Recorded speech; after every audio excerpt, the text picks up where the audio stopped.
les plaines.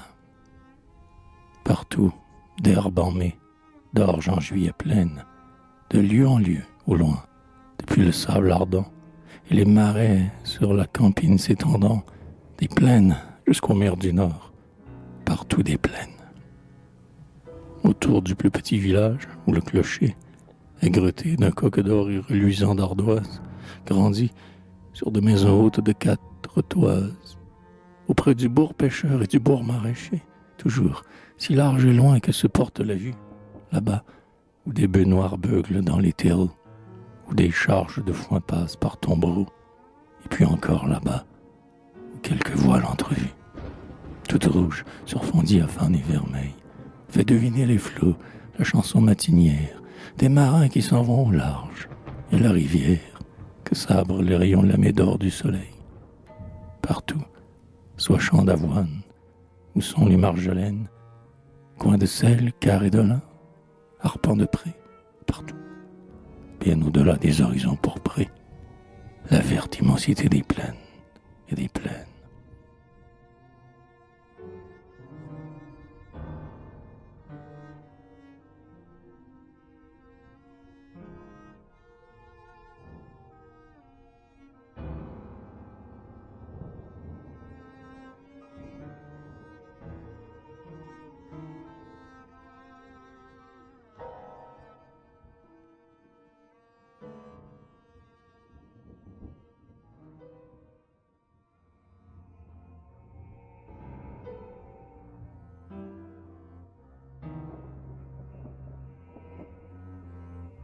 Sous les premiers ciels bleus du printemps, au soleil, dans la chaleur d'or et à neuf, elle tressaille, l'onde grise encore et lourde au réveil, et ne se doutant pas que les sèves travaillent, tellement le sol tarde à secouer l'hiver.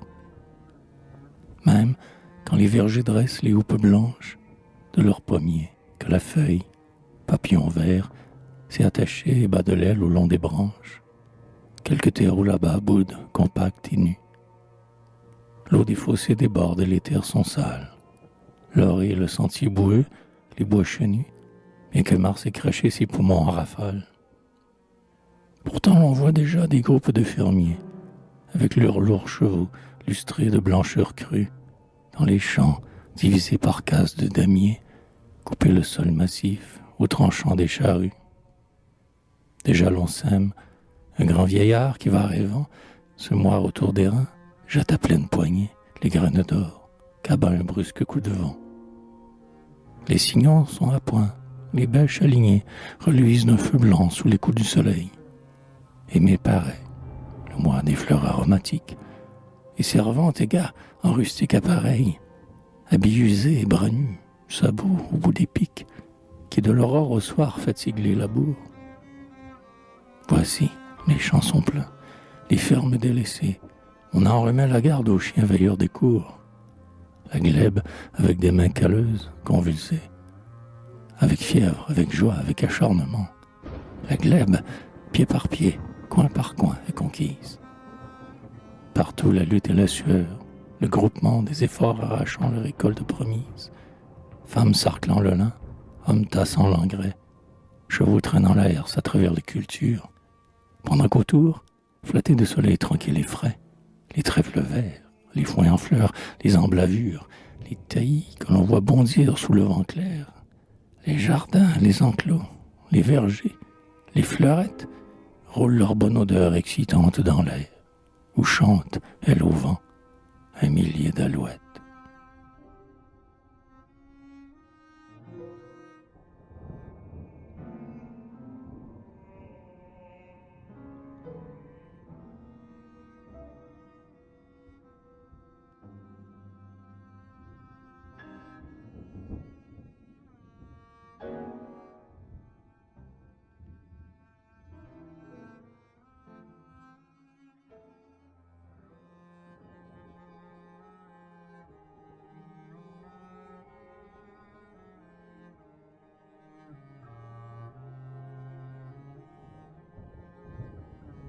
Sous les éclats cuivrés flambants du soleil, languit la frondaison des chênes.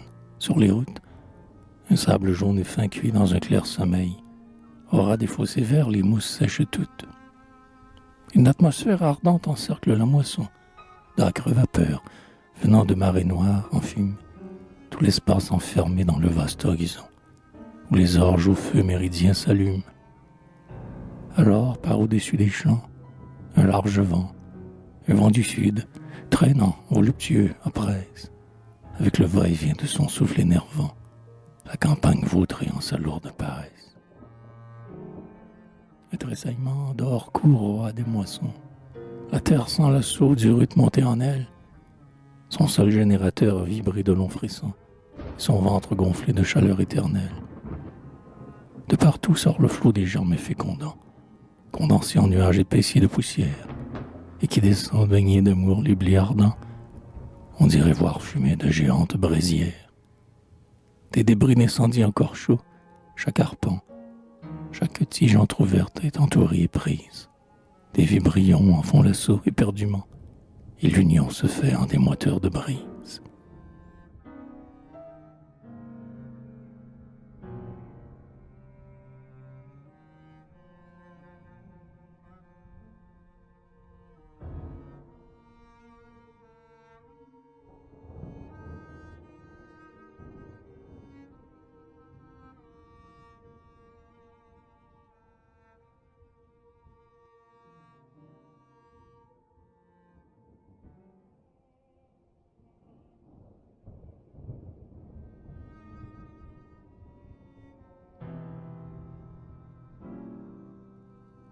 Le polder moite qui suait sa force crue, sous les midis, par coins de glaise étincelants, s'étalait-elle, en champs luisants de miroirs blancs, taillés à chocs brutaux de piques et de charrues.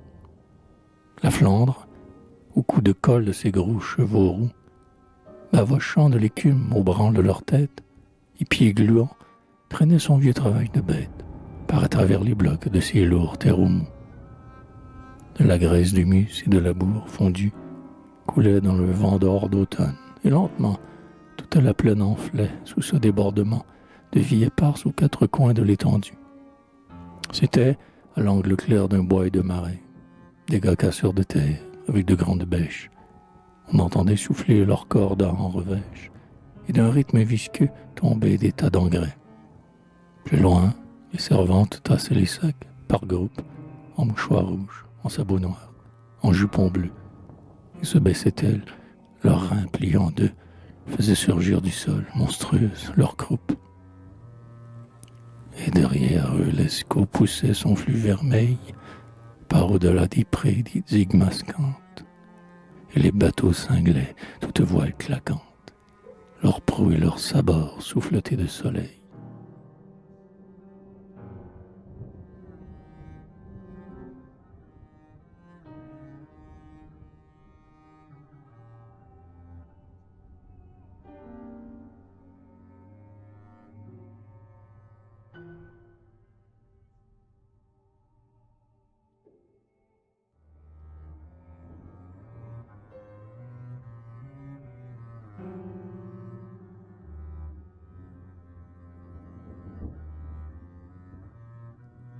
Voici les nuits longues, les jours blafards.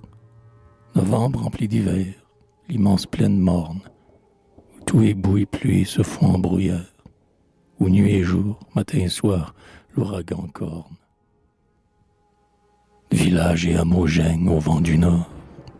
L'humidité flétrit les murs de plaques vertes. La neige tombe, épaisse et lourdement en dehors, les chaumes noirs groupant entre eux leur dos inerte. Les chiens, au seuil des cours de ferme, sont muets. Les chemins recouverts de flaques et de fange. On travaille les lins nonchalants de poignets, avec les roues à bras qui ronflent dans les granges. Le fleuve, avec la potier rude, fouette son bord. Dans les bouleaux, plantés en rangées équivoques, sur les digues, un nid d'oiseaux ballotte encore, un seul, et lentement la bise les filoque. Des bruits lointains et sourds sortent des horizons, comme des grondements venus du bout des mondes. Ils passent, tristes vents des funèbres saisons, et sonnent le néant dans leurs notes profondes. La terre geint et crie à les subir. Les bois ont des plaintes d'enfants, des râles et des rages, à se sentir pliés et domptés sous leur poids, dans un cassement sec et brutal de branchage. Les s'acharnoient des champs planimaux, cinglant les nudités scrofuleuses des terres, la végétation pourrie et leur remous abat sur les chemins les ormes solitaires. Les sapins isolés sont coupés au jarret ou fendus tout du long, en ligne verticale. Les chênes débranchés, il faut une forêt pour résister au choc hurleur de la rafale. Et dans la plaine vide, on n'en rencontre plus que sur les chemins noirs de poussif attelage, que des voleurs, le soir, le matin, des perclus, se traînant mendier de hameau en village, que de maigres troupeaux rentrant par bataillon sous les soufflets du vent avec des voix bêlantes, que d'énormes corbeaux planants aux ailes lentes qu'ils agitent dans l'air ainsi que des haillons.